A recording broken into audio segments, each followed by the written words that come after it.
जय माता दी दोस्तों, आप सभी को नवरात्रि की बहुत बहुत शुभकामनाएं। नवरात्रि की पूजा हर घर में सभी लोग अपने अपने सामर्थ्य और शक्ति के हिसाब से जरूर ही करते हैं। अगर आपके पास ज्यादा समय नहीं है, आपके बच्चे छोटे हैं या फिर आप बड़े लेवल पर पूजा नहीं कर सकते हैं, आप जॉब करते हैं, घर पर किसी कारणवश ज्यादा बड़ी पूजा नहीं कर सकते हैं या ऑफिस है, बिजनेस करते हैं, तो ऐसे में आप कैसे पूजा को संपन्न करेंगे, कम सामानों में आप कैसे अपनी माता रानी को प्रसन्न कर सकते हैं। आज की इस वीडियो में बहुत ही सादा और सरल तरीके से मैं आप सभी को ये पूजा करके दिखाने जा रही हूँ। तो देखिए, नवरात्रि जो है वो साल में 2 बार आती है, एक चैत्र मास में और दूसरी अश्विन मास में। चैत्र मास में आने वाली नवरात्रि को चैत्रीय नवरात्रि कहा जाता है और अश्विन मास में आने वाली नवरात्रि को शारदीय नवरात्रि बोला जाता है। लेकिन देखिए, सबसे बड़ी बात जो है वो दोनों नवरात्रि में पूजा विधि जो है वो सेम ही रहती है। पूजा के लिए नवरात्रि के प्रथम दिन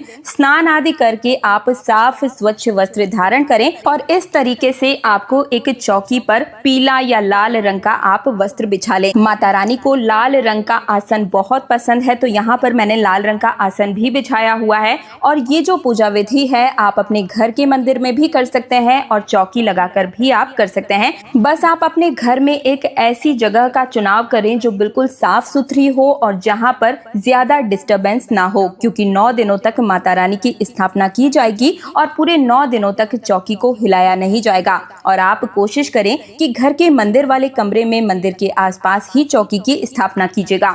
अब अक्षत की सहायता से यहाँ पर मैंने अष्टदल कमल बना लिया है। तो यहाँ पर सबसे पहले हम कलश स्थापित करेंगे। नवरात्रि में जो कलश स्थापना होती है वो बिल्कुल अनिवार्य होती है। अगर आप बड़े कलश की स्थापना नहीं कर सकते तो सूक्ष्म कलश की स्थापना भी की जा सकती है। तो यहाँ पर मैंने कलश के ऊपर में स्वास्तिक बना लिया है और इसके कंठ पर मौली बांध दी है। कलश के लिए आप तांबा, मिट्टी या पीतल के पात्र का ही इस्तेमाल करें और इसमें आप कंठ तक जल और गंगा जल मिलाकर इसमें भर दीजिएगा। अब देखिए, कलश के अंदर हमें क्या क्या सामग्री डालनी है। तो हमें एक हल्दी की गांठ, बताशा, रोली, अक्षत, एक जोड़ा लौंग का जो कि बिल्कुल भी टूटा फूटा ना हो, फूल वाली लौंग होनी चाहिए, एक इलायची और इसके साथ में 1 रुपए का सिक्का लेकर भी आप इसे कलश के अंदर डाल दीजिए। अगर आपके पास इतनी सामग्री नहीं है तो आप अक्षत और दूब घास भी केवल डाल सकते हैं। तो देखिए, नवरात्रि में श्री कलश की स्थापना की जाती है, जिसके लिए हमें एक पानी वाला जटा वाला नारियल चाहिए और एक चुनरी हम लेंगे।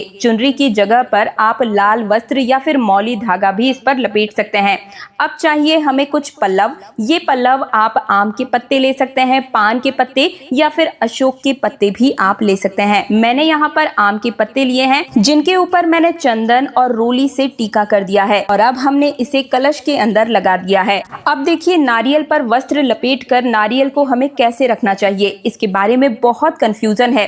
कई लोग कहते हैं कि नारियल का जो मुख है वो ऊपर की ओर रखना चाहिए और बहुत से लोग इसे सामने यानी कि पूजा करने वाले व्यक्ति की तरफ इसका मुख रखते हैं। तो आप दोनों ही तरीकों से इस नारियल को रख सकते हैं, जैसी आपकी इच्छा हो। नारियल का जो मुख है ये कलश के अंदर यानी कि नीचे की ओर नहीं होना चाहिए। अब थोड़े से अक्षतों का आसन देकर हम यहाँ माँ भगवती की तस्वीर को विराजमान करेंगे।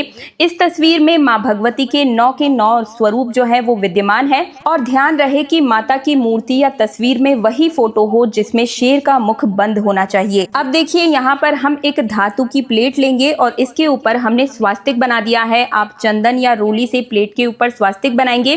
देखिए, नवरात्रे जो है वो 2 आते हैं। बहुत से लोग हैं जो दोनों नवरात्रों पर जवारे बोते हैं और बहुत से लोग सिर्फ शारदीय नवरात्रि पर ही जवारे बोते हैं। आपके यहाँ पर कैसे किया जाता है मुझे कमेंट सेक्शन में बताइए। तो स्वास्तिक बनाकर थोड़े से अक्षत हम इस प्लेट पर डाल देंगे और फिर इस प्लेट के ऊपर ही हम जवारों का कुंडा रखेंगे, जिससे कि हमारी चौकी का जो कपड़ा है वो खराब ना हो। तो यहाँ पर किसी भी पवित्र नदी की रेत से या फिर गमले की मिट्टी से हम जवारे बो देंगे। और देखिए, बहुत से लोग गेहूं भी बोते हैं और कई लोग मिक्स करके बोते हैं। तो अब जवारों की जो खेतरी है इसे माता रानी के स्वरूप के सामने हमने रख दिया है। अब एक प्लेट पर फूलों का आसन देकर इसके ऊपर हमने दीपक प्रज्वलित किया है और माता रानी के सामने इस दीपक को प्रज्वलित कर माता रानी का जयकारा बोला है। आप सब भी कमेंट सेक्शन में जय माता दी जरूर ही लिखिए। इस दीपक में आप तिल का तेल भी डाल सकते हैं और घी भी डाल सकते हैं। अब गंगा जल और फूल की सहायता से स्नान के भाव से हम सभी देवताओं को छींटा देंगे। पहले भगवान श्री गणपति गणपति को और उसके बाद माता रानी के सभी स्वरूपों के ऊपर हम जल का छिड़काव देंगे और जवारों के अंदर भी हम थोड़ा सा जल छिड़क देंगे, ज्यादा पानी ना डालें। इसके बाद हम वस्त्र भाव से प्रथम पूजनीय भगवान श्री गणेश जी को कलावा या जनेऊ अर्पित करेंगे। जनेऊ के ऊपर हम थोड़ी सी हल्दी लगाकर इसे समर्पित कर देंगे। इसके बाद एक दूब घास और हल्दी की गांठ हम भगवान श्री गणेश को समर्पित करेंगे। भोग के स्वरूप में हम लड्डू का भोग लगाएंगे। तो देखिए, नवरात्रि के इन 9 दिनों में माता रानी की झांकियां और उनके भजन कीर्तन जागरण से पूरे संसार में रौनक छा जाती है। ये देखने लायक होता है। माता रानी के भक्त पूरे 9 दिनों तक उनकी पूजा पाठ करने का आनंद प्राप्त करते हैं। तो देखिए, अब इस प्रकार से हम माता रानी को फूलों की माला और चुनरी समर्पित करेंगे। और ये देखिए दोस्तों, माता रानी कितनी सुंदर लग रही हैं। कलश देव को भी हम वस्त्र के भाव से यहाँ पर कलावा और पुष्प समर्पित करेंगे। अब देखिए, माता रानी को पूरे 9 दिनों तक हम हल्दी और कुमकुम से टीका करेंगे। तो आप अलग से ही एक डिब्बी में हल्दी और कुमकुम को भरकर रख लीजिएगा और उसी से हर दिन समय हो या ना हो, लेकिन कम से कम आप फूलों की माला बदल दें और साथ ही में टीका अवश्य ही कर दीजिएगा 9 के 9 दिन। इसके साथ ही माता रानी के वाहन सिंह को भी हम तिलक करेंगे, दीपक और कलश देव को भी टीका करेंगे। इसके साथ ही जवारी के कुंडे को भी हम टीका करेंगे। ये देखिए दोस्तों, सभी को टीका लगाने के बाद में जिस तरह से टीके पर चावल लगाए जाते हैं, उसी प्रकार से हम सभी पर अक्षत जो है वो समर्पित करेंगे। अब देखिए, पूजा में प्रयोग होने वाले चावल कभी भी खंडित और टूटे नहीं होने चाहिए। आप पहले से ही देख लीजिएगा कि बिल्कुल ही ये खंडित नहीं होने चाहिए। अब इसके साथ ही हम सुगंध यानी कि इत्र जो है वो सभी देवी देवताओं को समर्पित करेंगे। इसके साथ ही माता रानी को लाल गुलाब का पुष्प हम अर्पित करेंगे। अब देखिए, अगर आपके पास लाल गुलाब नहीं है तो आप गेंदे के पुष्प भी समर्पित कर सकते हैं। लाल रंग माता रानी को बहुत प्रिय है, तो 9 दिन में किसी भी एक दिन आप गुलाब या गुड़हल जरूर ही समर्पित कर दीजिएगा। पूजा में अधिक से अधिक लाल वस्तुओं का उपयोग करें, क्योंकि माता रानी को लाल रंग अति प्रिय है। इसके साथ ही जवारी के कुंडे को, दीपक को और सभी पर हम पुष्प अर्पण कर देंगे। नवरात्रि के इन 9 दिनों में माता रानी को विशेष रूप से बताशे का भोग आप जरूर ही लगाएं। मैं यहाँ पर लड्डू का भोग जो है वो समर्पित कर रही हूँ। हो सके तो माता रानी को बताशे के ऊपर एक फूल वाली लौंग का जोड़ा भी आप रखकर माता रानी को भोग अर्पण कर सकते हैं। इसके साथ ही देखिए, जो फल, मेवे, मिठाई जो भी आपका सामर्थ्य है उस अनुसार आप माता रानी को भोग लगाएं। माता रानी जरूर ही स्वीकार करेंगी। अब देखिए, यहाँ पर माता रानी को हम कुछ श्रृंगार का सामान समर्पित कर रहे हैं। 16 श्रृंगार अगर आप सामान समर्पित कर सकते हैं तो बहुत अच्छा है।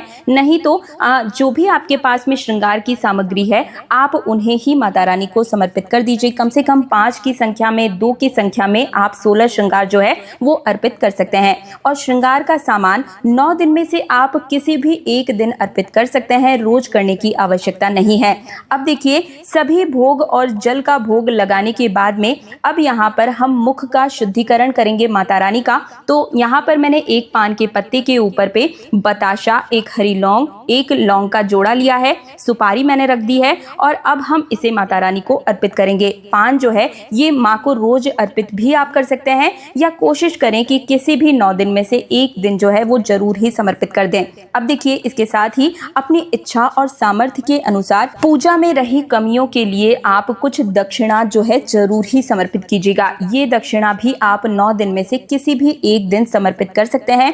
अब देखिए, नवरात्रि पर हवन जरूर ही किया जाता है। आप चाहे सूक्ष्म हवन करें या चाहे बड़ा हवन करें, ये आपके घर की नकारात्मक ऊर्जा को बिल्कुल ही घर से बाहर निकाल देगा और इसे अपने घर के हर एक कमरे में भी अवश्य ही दिखाएं। तो आप गाय के गोबर या उपले के ऊपर में कपूर जलाकर इसके ऊपर में 5 आहुतियां आप शुद्ध घी से माँ गौरी और गणेश के नाम से शुद्ध घी से अर्पित करेंगे। इसके बाद आप चाहे तो हवन सामग्री या फिर जो भी भोग नैवेद्य आपने अर्पित किया है उससे भी आप आहुतियां दे सकते हैं और माता रानी के किसी भी मंत्र का आप जाप करते हुए इस प्रकार से आहुति देते जाएंगे। और अंत में एक लौंग का जोड़ा अब घी में डुबो करके आपको आहुति देनी है। हरी इलायची की आहुति देंगे और अगर आपने उपले की व्यवस्था नहीं की है तो आप सूखे नारियल पर भी हवन कर सकते हैं। पर हवन हमें जरूर ही करना चाहिए, क्योंकि ऐसा माना जाता है कि हवन में दी गई आहुतियां, भोग, प्रसाद सीधे देवी देवताओं को स्वीकार होता है। तो ऐसे में हम 9, 11, 21 इस तरीके से आहुति देकर हवन को संपन्न करेंगे और हवन करने के बाद उसके आसपास में में आप जल जो है वो जरूर ही फिरा दीजिएगा और इसके बाद में बड़े ही प्रेम पूर्वक माता रानी की, गणपति बप्पा की, कलश देव की, सभी की हम आरती उतार देंगे। अम्बे तू है जगदम्बे काली, जय दुर्गे खप्पर वाली, तेरे ही गुण गाए भारती। ओ मैया हम सब उतारे तेरी आरती। अब आरती संपन्न करने के बाद सीधे हाथ में थोड़ा जल लेकर चौकी के आसपास 3 बार हम उतारा करेंगे और फिर पूजा का आचमन कर लेंगे। हाथ जोड़कर माता रानी से प्रार्थना में हुई भूल चूक की माफ़ी मांगेंगे और माँ अपना आशीष अपने बच्चों पर बनाए रखें, इस प्रकार से हम प्रार्थना करेंगे।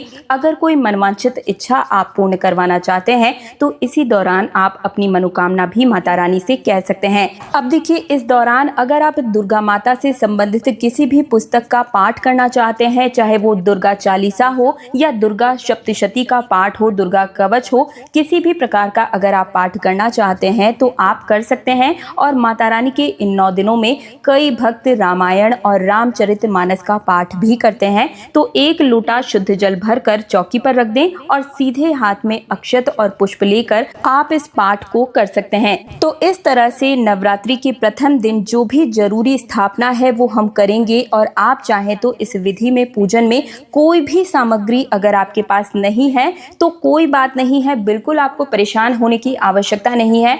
आप कम सामग्री में भी माता रानी को प्रसन्न कर सकते हैं। जिस भी सामग्री का आपके पास अभाव है, आप भाव रूपी उस सामग्री को माता रानी को समर्पित कर सकते हैं। माता रानी जरूर ही स्वीकार करेंगी, केवल आपके भाव अच्छे होने चाहिए। अगर आपके पास गणेश जी नहीं है तो आप सुपारी रखकर भी पूजा कर सकते हैं। सुपारी भी नहीं है तो आपने कलश के ऊपर जो स्वास्तिक बनाया है उसे भी गणेश का स्वरूप समझकर आप इस पूजन को कर सकते हैं। बिना पुष्प माला के भी आप इस पूजा को संपन्न कर सकते हैं। तो अगर आपको मेरी द्वारा दी गई जानकारी पसंद आई है तो कृपया करके वीडियो को लाइक कर दीजिए। चैनल तीज त्योहार और धर्म को सब्सक्राइब करके पास वाला बेल आइकन जरूर प्रेस कीजिएगा। कमेंट सेक्शन में जय माता दी लिखने में बिल्कुल भी कंजूसी मत कीजिएगा। मिलती हूँ एक और नई जानकारी के साथ, तब तक के लिए आज्ञा दीजिए। जय श्री राम, जय माता दी।